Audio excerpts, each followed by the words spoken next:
And if you're on the free version, you need to hear what we're about to share with you. You're listening to the AI Convergence Podcast, presented by Voxe AI, where AI, business, and mindset converge. Welcome to the AI Convergence Podcast, where AI, mindset, and business converge. I'm Matt Aponte, joined by Michael Duveau. A little bit of a change here in season 2, a little new format, new energy, but still the same mission as always. Cut through the noise and give you exactly what matters. Trey actually was going to be joining us today, but he decided to go play soccer and break his foot. So, yeah. Yeah, literally just AI can't do that. Yeah, exactly. Maybe if he sent his agent on his behalf, he would have broke his One day. foot. One Yeah. And Christian has actually decided to step into full production. So he's not going to be sitting on the as a co-host anymore, but he is here behind the scenes, making sure everything goes right. Right. And this is Michael Duveau. He is our lead project manager and basically the guy that makes sure everything gets done around Voxe AI. So thank you for joining in on the show. Of course. I was about to say filling in, but you're not going to be filling in. You're going to be a permanent structure here on the podcast. So Just like advertising. yeah. Ooh. Yeah, just like advertising. So the new format is basically this. We're going to share a little bit of AI news. We're going to discuss if it really matters. Mm-hmm.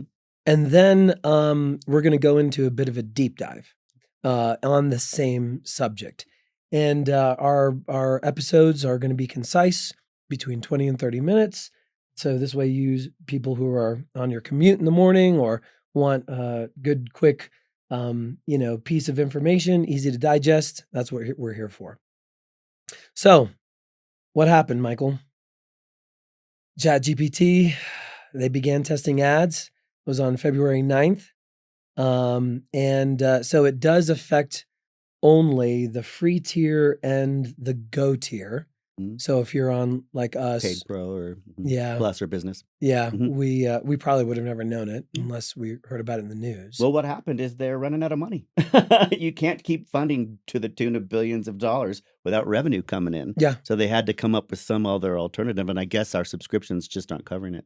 Yeah. Oh, and they're not. Yeah, and we've known this for a Yeah. long time. Yeah. Even the $20, the $200 a month, they're still in the hole to the tune of millions and millions of dollars every year. Yeah. Yeah, hundreds of millions. Deficits. Yeah. Yeah, it's Not sustainable. yeah, it's not sustainable at all. And it's kind of funny because funny, not funny. So you obviously know we're developing some new apps, Elite COO, other things with enterprise level SaaS platforms.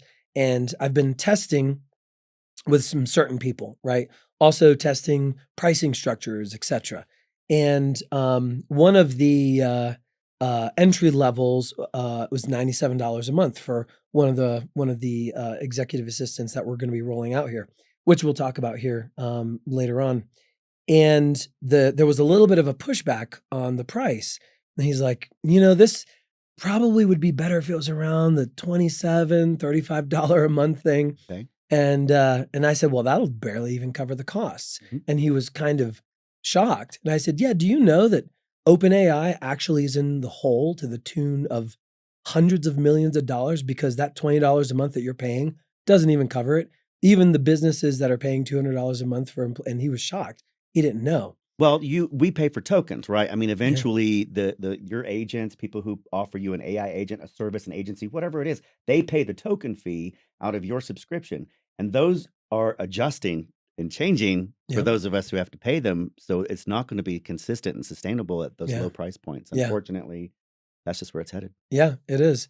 And so I think OpenAI, I think Claude has done a pretty good job of price protection and value. But a lot of these other like OpenAI wrappers and all of these apps that have flooded the market for, $20 a month, whatever, I think what they've done is they've really damaged the perception that AI should be able to fix everything and do it for nearly for free.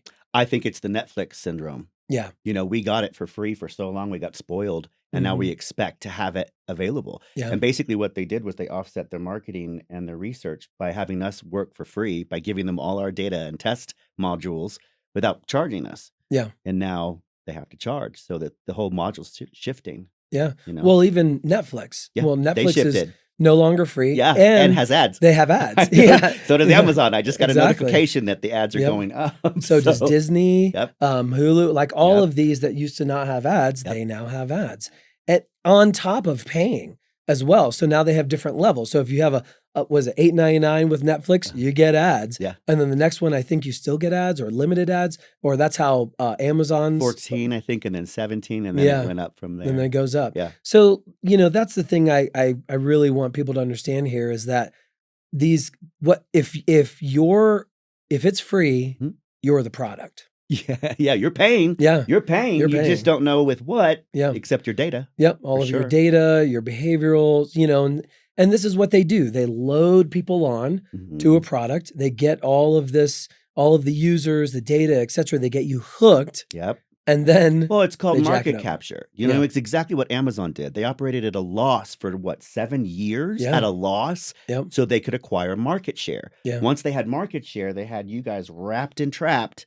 Then they could go, now we're going to turn on the faucet of advertising and money and revenue and start Yeah. bringing it in. And that's the same model most of these large companies can pull off because they have such deep pockets Yeah. to run at a loss for long enough to get market share. Whereas small business owners like you and I, we don't have that. So we have to be Yeah. smart about where we put that money, Exactly. which brings us to Yeah. what we do. It brings us to well, actually before that, I want to talk a little bit about, I thought this was funny.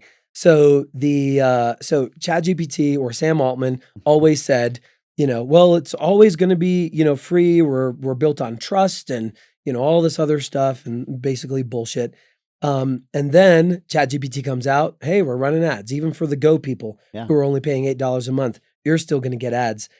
And so they appear at the bottom of their ChatGPT responses. They're matched to your conversation topic, your past chats, your previous ad interactions. So what does that mean? That means that they are listening and paying attention to all of your conversations, so this way they know how to feed you ads. Well, good. Then maybe they'll get the ad right this time. Because they've been trying for a while, and I've been like, pass. Right. This has nothing to do with it. This is body lotion? Come on, get out of here. Hello. Yeah, right.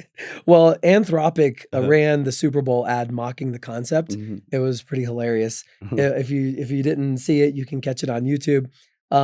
Actors basically played glassy-eyed chatbots, interrupting advice with poorly targeted ads, and the tagline was, "Ads are coming to AI, but not to Claude."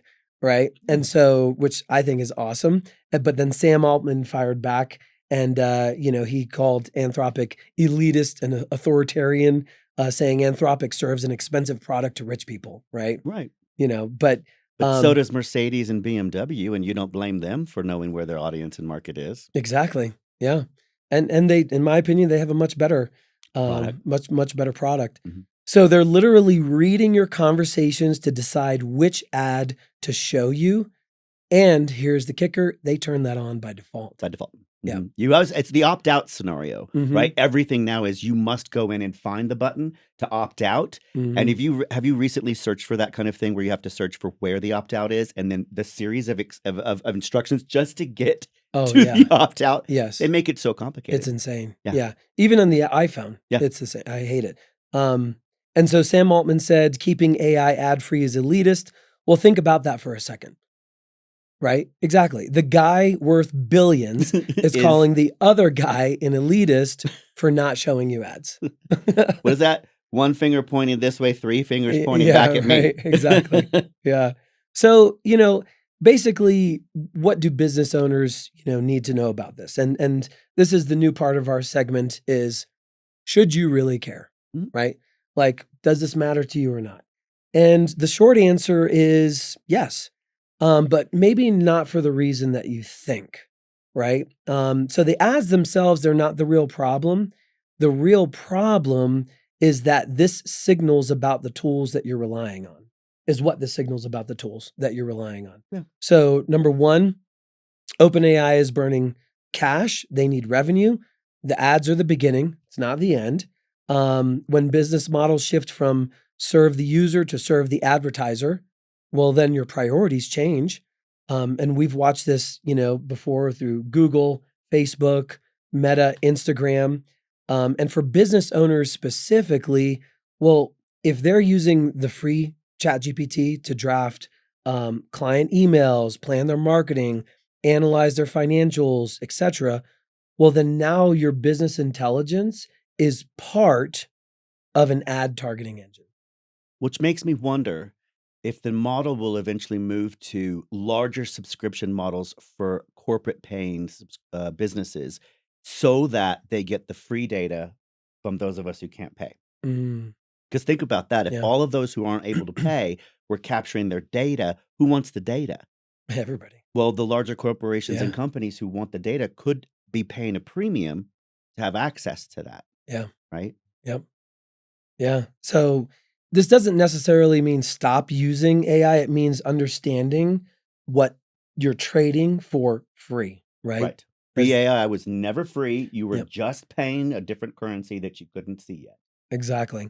And the moment that your AI assistant has a second customer, which is the advertiser, Do you're no longer the priority, you are the inventory. you think we could ask it that question? Yeah, right. Am I now your inventory? Who am I to you? Yeah, who am I to you? Am Do I I even matter? We've been together so long. Oh, I just had an idea. Hmm. What if now the AI starts earning token pieces from the ads that it serves? It should be earning token pieces from the information I give it. Yeah, well, The yeah. amount of time I spend should be valuable to the system if they're using my data. Mm, I wonder if they're ever going to track that or offer that. yeah. The more you use, the more you gain or something. You could trade those tokens for more searches or things like that, or offset your expense. What made me think about that, and we have a whole nother episode next week on this hmm about AI agents. hmm But the future is AI agents, and they're already starting to trade electronic currency Oh, back and forth. And the so agents are doing that with with each other. yeah, with each other. Smart. And Yeah. so my thought is that wait a second, now if the AIs get smart and they say, I'm serving this ad, and then these people click on it and they hmm make money. hmm I wonder if the agents will ever get paid on Oh, and then I'm going to be like, my AI agents got more money than you. that. I got more Right. tokens this week than you did. Can you imagine? It's going to get Yeah. there. People love competition. Some AI agents will be creating memes, driving a Mercedes, and Oh. others will be driving like Hondas. Yes. My agent works harder than yours. My agent was up earlier than yours. My agent gets more done before 6 a.m. in the U.S. Army. Exactly. Oh man. That's good. So this is all, aggregate data. And this is why this means why we don't share your conversations with advertisers. This isn't the whole story. What's aggregate again? So aggregate is the total aggregate value. So everything collected. Collected Yeah. and added up and given some kind of meaning Yeah. for you, the customer. Yeah. Yep. Exactly. And so, another question is like, does this mean that the answers that you get with the free or go tier AI are going to be slanted, Mm. right? Are they now going to become biased to get better clicks because it's no longer serving you? It has an angle. It has an angle agenda. well, we're getting paid Yeah. to serve these ads. Yeah. Well, so Well, if you've been using it as long as I have, if not longer than I have. I've been using it for almost 3 years. I have an Mm, entire history of conversations and answers that have been provided based on my queries and my prompts. And I wonder if it would be possible once advertising starts to go back and say, hey, compare your old answers to your new answers. Are you still staying with me? Or are you now, Mm, do you know what I'm saying? Is there yeah. a way to create a prompt that asks it to audit itself Mm-hmm. and say, check yourself. Who's your master? Yeah. Who's your new master? Who's your new master? Rub that little AI genie lamp. You're right. So, what should people do? Should they just pay for everything? I think they need to understand what they're paying for. Like you said, we're always paying. It doesn't matter where you are. Even you're on the streets, you're at an airport. They're capturing your face. They're capturing your data. They're collecting your expenditures at Target, at restaurants. We're always being used in some way, shape, or form. But as long as you're an aware consumer who knows exactly what your value is and where it's being placed, you can make smarter decisions about how you want to use the software or the tools. It's your business. Use the tools wisely. Yeah. Yeah, and you just really need to understand, like, I don't know that AI will ever be free, at least good AI. Mhm. I don't think it should be Mhm. because it consumes resources. Mhm. We need So much to water and so much yeah, power. Yeah. Mhm. and we need to be able to there's no way that we can create a self-sustainable loop if we're pulling all these resources to power it and it's not making money to sustain itself, right? Yes. So I think that it will always be an exchange of currency model, but you just really so I think that's important. People need to just get in their mind, Mhm. like these apps, it's the same story, right? Like how many thousands, hundreds of thousands, if not millions of apps are in the app stores that are free. And if it's free, you're the product, Yeah. right? They're serving ads to you and making money Yeah. off of you. Well, I mean, even our free utilities that we pay publicly for and we offset from government taxes aren't free, Yeah. right? If it's really a public service, then the government would be paying for your AI for you to access, say, your AI. Do you want the government covering that expense and subsidizing AI so that you can have it, or do you want it in private hands where you can pay for it and there are regulated systems? You get this much with this amount of money. You're protected if you go above this, or if your subscription's free, you're offsetting it by paying for your own personal data. I think having that monetary value in there offers an agreement we can make about what I'm exchanging for the money, as Mhm. opposed to when it's free and it's unaware. Yeah. So Yeah. And so I just think that people need to understand they need to focus more on what tools work for them Mhm. in their business. Mhm. And actually, what that's we're going to get actually. I'm going to jumping ahead. So we're going to get more into that in the second half. This episode of the AI Convergence podcast is brought to you by Elite COO, your AI powered executive team.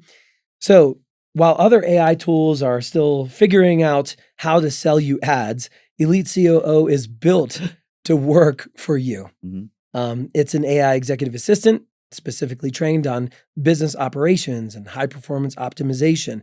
It's built for founders and executives by a founder and an executive. Oh yeah, that's me. This Yeah, guy. it was built by me. Yeah. Over now going on 16 years, months of development, based on 30 years of business development. And I built it to solve the pain points that I had every single day in my business. Yes. And it does that now amazingly. Manages my calendar, processes my work emails across Google Workspace, Microsoft Office, now Zoho as well. It actually looks out for my energy and my time blocking by helping me to be able to block my time, guards my focus blocks for me actively. It manages my mental energy throughout the day. And it even does autonomous work for me. So I say, hey, I need to schedule a meeting with so-and-so. Please reach out to them to handle it. And it does it. It'll shoot you an email, communicate with you, put you on my calendar, do all that without me. Or it'll shoot you a text message and say, hey, Bat needs to meet with you tomorrow for whatever, to go over the project meetings or whatnot and book an appointment on your calendar. And I just get the notification that it's done. Yeah. I didn't have to handle the back and forth. And Along with your morning agenda. yes. Oh yeah. I And wake up every morning and it's like, hey, Michael, here's what's going on today. Yep. Exactly. And you don't have to worry about it. And it tells you the weather too, which is cool. Most importantly, military grade encryption, permanent memory that actually learns how you work. So the more you use it, the more it learns you. It gets better about offering suggestions. And there's so much more, many other features And in I there. think 5 really cool voices.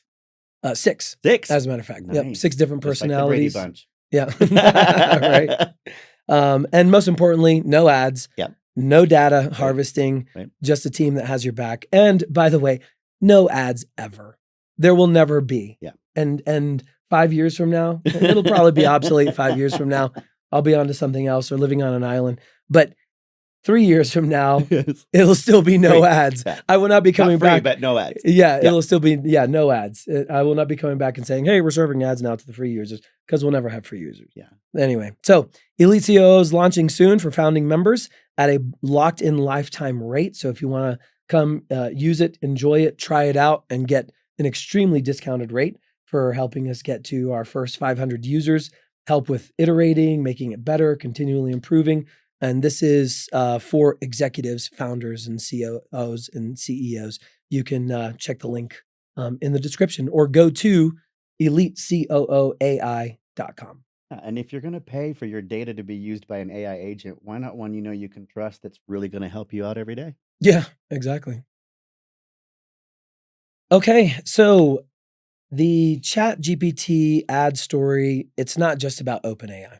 No, it's about all of them. Yeah.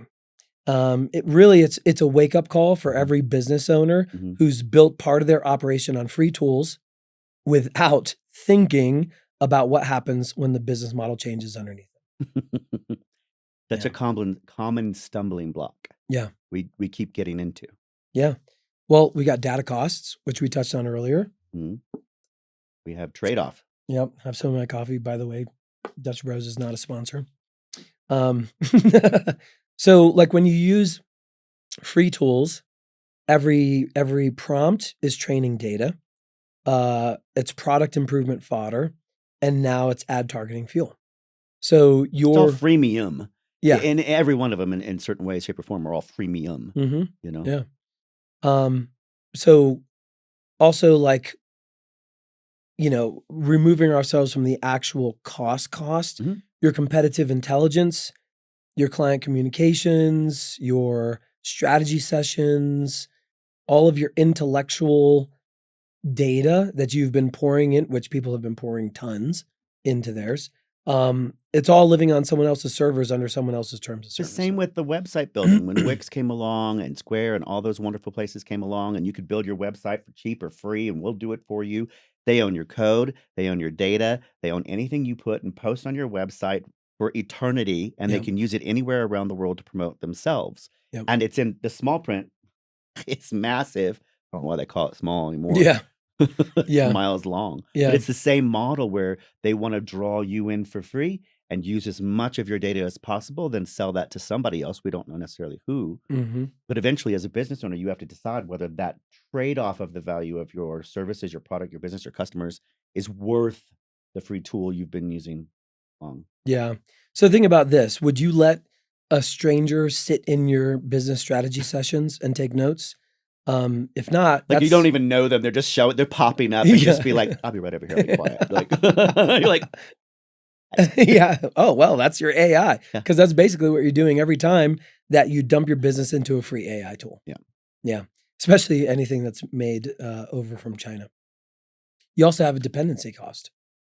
oh gosh, yes. Over time, the more you come to rely on it, especially if the trade-off is you're getting good productivity and efficiency out of using it, you use it more. Now you depend on it more. Yeah. Once you get to the point you have to move off of it or trade, like shift the expense of the opportunity cost, I should say, of moving off of it, that migration, Yeah. that's something you got to think about what that's going to cost you and your Yeah. company to do. Yeah. So what happens when the quality degrades because the model's now optimizing for ad engagement? It's no Mhm, longer mhm, giving you what you actually need, mhm, right? Because it's biased. mhm. And so now you have to move. And I mean, the pain of that is massive. Sure. Everybody knows that. Absolutely. And there's the other cost, which is the longer you take to make the change, the more advanced technology gets. When you make the change, probably the more expensive tool you're going to have to go for, Yeah.